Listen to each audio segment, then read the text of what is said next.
not to sit in goose poo.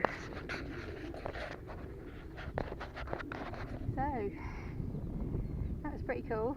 I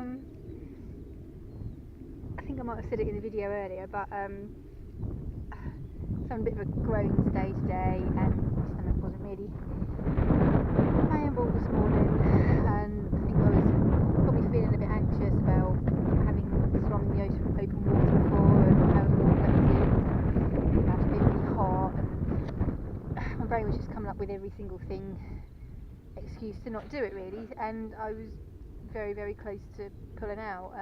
I am so glad I didn't. It was bloody brilliant. It was such a good time, and it just goes to show yet again, you know, if we are ruled by our fear, then we would never get anything done. So I just wanted to have a bit of a think really, or a bit of a recap as to what went well and what didn't go well on the tour ride. If you saw the video, it all was going really, really well until about mile 70, maybe a bit before that. It was just so bloody hot, and we had a torturous headwind for that last 25 miles or so, and got to the last stop at mile 75 and just felt really dizzy, lightheaded, sick. I think looking back, I definitely had symptoms of heat stroke. I sat down in some shade. I was pouring water over myself, trying not to be sick. My tummy was going 10 to a dozen. I had to go to the toilet a few times.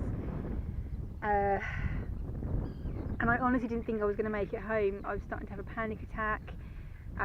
We were less than 10 miles away from home, and my other half said, "You're not bloody giving up now." And I knew myself I couldn't give up then, but there was a few moments where I honestly did not know how I was going to get back on my bike again. I was so weak and dizzy, and I know it wasn't from lack of eating.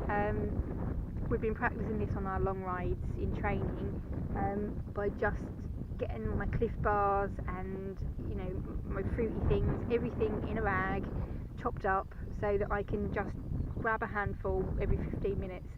And I've been trying that in training, and it was going well. Didn't have any adverse effect on my stomach, so I was doing that. I was also drinking plenty. I was getting through 2 bottles of drink every couple of hours. So, you know I was drinking enough as well. I think what went wrong is that I broke the first rule of events, in that you don't try anything new on race day, and I stupidly went and broke that rule. I bought some of those Cliff shot blocks. They're like little blocks of jelly with caffeine in, and you're meant to take them with water, which I did, and I only had one of them because I was conscious that it potentially might upset my tummy a little bit. So I had one of those. I also was using these electrolyte tabs to put in the drink, which I had used previously in training without any adverse effect, but I think possibly the combination of that and eating gels and the shot blocks, in training I'd used all of them separately, apart from the shot blocks. Obviously that was the first time I'd used them. I'd used them all separately in training, but I hadn't used them all together, so I think that might have contributed to the sickness as well. I didn't actually have any plain water. I think in one of my bottles I'd got a bit of half water, half Lucozade Sport, which is what we often use when we are out on training, and the other bottle I'd got my electrolyte tab. So I didn't actually have any plain water, and I think I was washing all of these high calorie stuff down with more calories and more electrolytes, and I think I probably OD'd on them, to be honest. So once I got to that last stop and I was pouring water in myself, and I was actually sipping plain water as well all the way back to Southwold, that helped to flush my tummy out and just settle things back down again, really.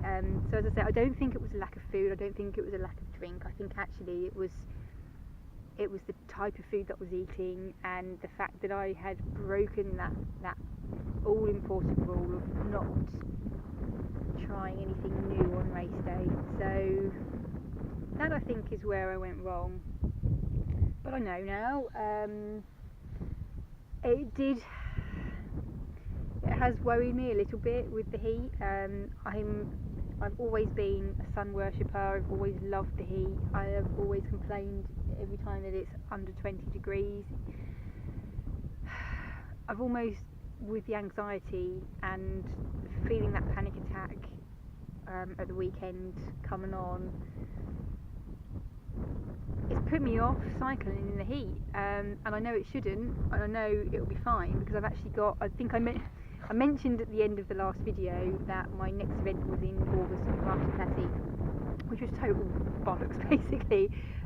In my heat-induced delirium, I'd completely forgotten that I'd got another event this weekend, which is the Women on Wheels event in Bury St Edmunds, which I was hoping to do the 70-mile ride, but I've got to be honest, it's meant to be getting on for 30 degrees again. Bury St Edmunds is nowhere near the coast.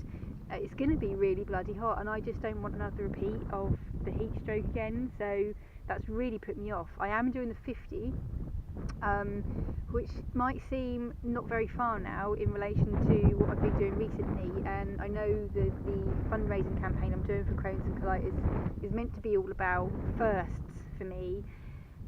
My argument to only doing the 50, aside from the heat issue, is that I've never done that distance on my own, so that will be a first for me. So that's what I'm going to do. I'll obviously be taking you guys along with me on that.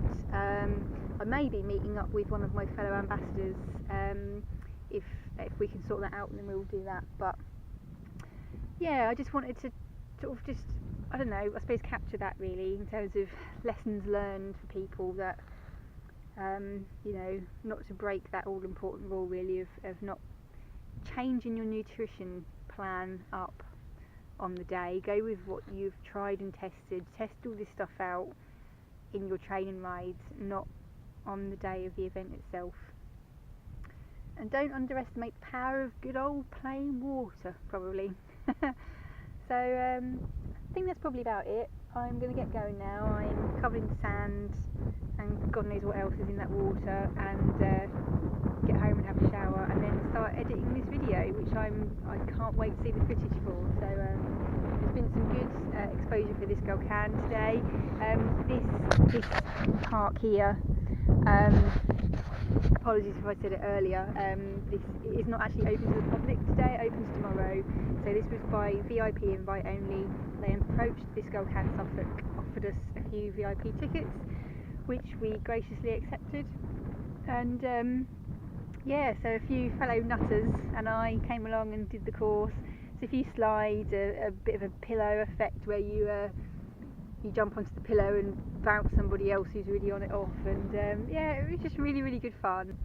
I'm going to stop rambling now, as I often do, and I'll let you go, and thanks for watching, and I will see you again on Sunday in Bury St Edmunds.